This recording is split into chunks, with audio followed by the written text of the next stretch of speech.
নমস্কার, আমি প্রীতি। আমার নতুন একটি ভিডিওতে আপনাদের সকলকে স্বাগত জানাই। আজ বুধবার সকাল 9টা মতো বাজে। আমরা লাঞ্চ করে যাব ইন্ডিয়ান ল ইনস্টিটিউশন। তবে তার আগে আমাদের হোটেল রুমটি আপনাদের একবার দেখি। এই যে দেখছেন, এটি আমাদের হোটেল রুম।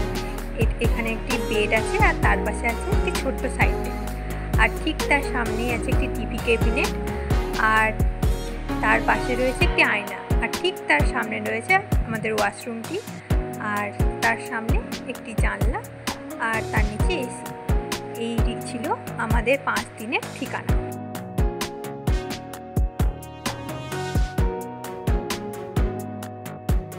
চলুন এবার তাড়াতাড়ি নিচে যাই। আর এই হলো ইন্ডিয়ান ল ইনস্টিটিউশন। আইন শিক্ষাকে সমৃদ্ধ এবং শিক্ষার মাধ্যমে সমাজের ন্যায় ব্যবস্থাকে সুদৃঢ় করার জন্য 1956 সালে এই শিক্ষা প্রতিষ্ঠানটির প্রতিষ্ঠা করা হয়। এখানে রয়েছে এশিয়ার সবচেয়ে বৃহত্তম ল লাইব্রেরি, যেখানে 75,000-এরও বেশি বই রয়েছে। এছাড়াও এর পরিচালনার পর্ষদে রয়েছে ভারতের প্রধান বিচারপতি এবং অ্যাটর্নি জেনারেল।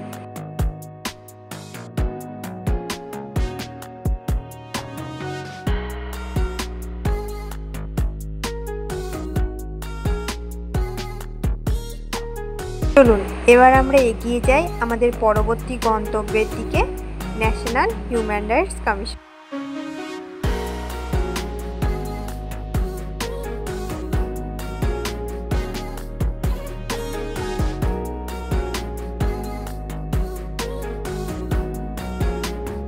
চলুন এবার ভেতরে প্রবেশ করে বাকি গল্পটুকু আপনাদের বলি। ন্যাশনাল হিউম্যান রাইটস কমিশন মূলত মানবাধিকারের পক্ষে লড়াইকে সুরক্ষিত করে।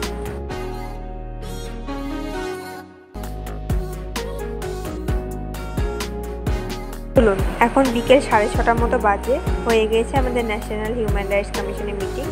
এবার আমরা ধরেছি হোটেলের পথ। আর এই রাস্তাটা দেখুন কি সুন্দর লাগছে না, তাই সেটিকে একটু ক্যামেরা বন্দি করলাম। দিল্লির রাস্তাঘাট যত দেখছি ততই অবাক হচ্ছি, জানেন তো। মনের মতো সাজানো শহর যেটিকে বলে, দিল্লি হয়তো তারই এক নাম। এত সবুজের মাঝখানে এই হলুদ গাছটিকে দেখুন কি সুন্দর লাগছে না দেখতে। রাস্তার দুধারে উঁচু উঁচু গাছ যেন একটা ছায়ার ছাতা তৈরি করেছে।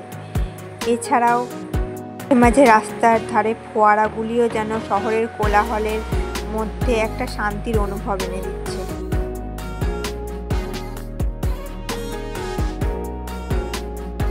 চলুন আজ তবে এখানেই রাখি। আবার ধরলাম সেই ইন্ডিয়া গেটের পথ।